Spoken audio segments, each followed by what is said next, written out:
এতিয়া দুচাম ব্যক্তি কিছুমানে নিজকে ত্যাগী বুলি কয় আৰু এতিয়াবিলাকক ভোগী বুলি কয়।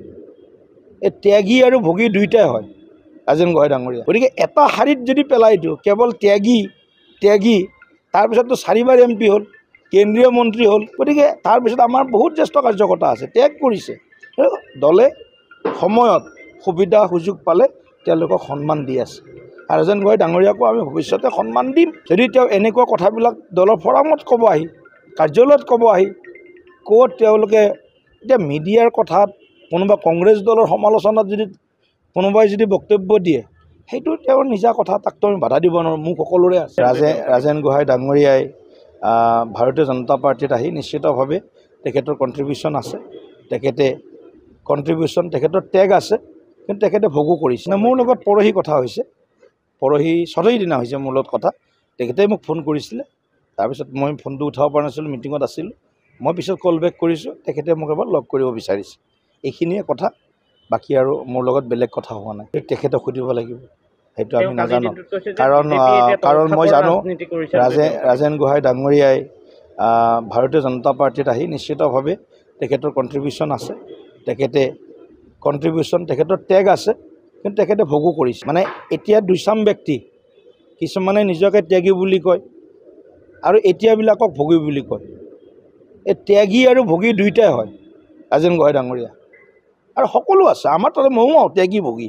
মই এটা সময়ত ত্যাগ কৰিছোঁ, মই ত্যাগো কৰি ভোগো কৰিছোঁ। এতিয়া ভোগ মানে সেই ভোগ নহয়, তেন ভুঞ্জিতা, যিখিনি লাগে মোক সেইখিনি ভোগ কৰিম। গতিকে এটা শাৰীত যদি পেলাই দিওঁ কেৱল ত্যাগী তাৰপিছততো 4বাৰ MP হ'ল, কেন্দ্ৰীয় মন্ত্ৰী হ'ল।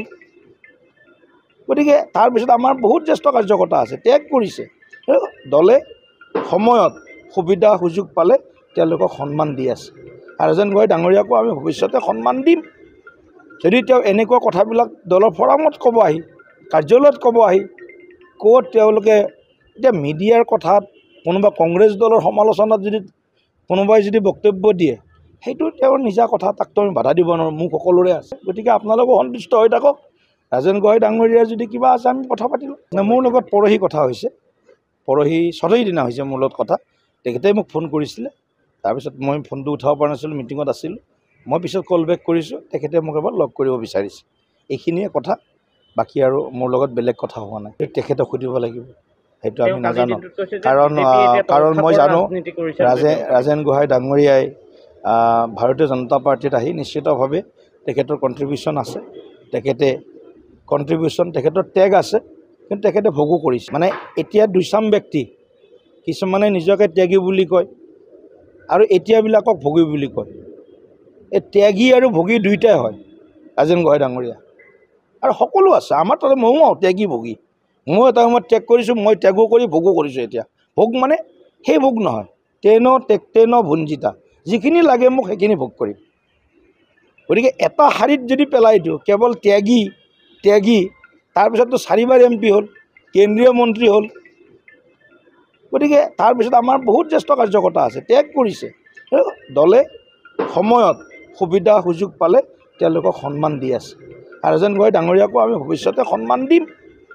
যদি তেওঁ এনেকুৱা কথাবিলাক দলৰ ফৰামত ক'ব আহি, কাৰ্যালয়ত ক'ব আহি, ক'ত তেওঁলোকে এতিয়া মিডিয়াৰ কথাত কোনোবা কংগ্ৰেছ দলৰ সমালোচনাত যদি কোনোবাই যদি বক্তব্য দিয়ে, সেইটো তেওঁৰ নিজা কথা, তাকতো আমি বাধা দিব নোৱাৰোঁ। মোক সকলোৰে আছে। গতিকে আপোনালোকো সন্তুষ্ট হৈ থাকক।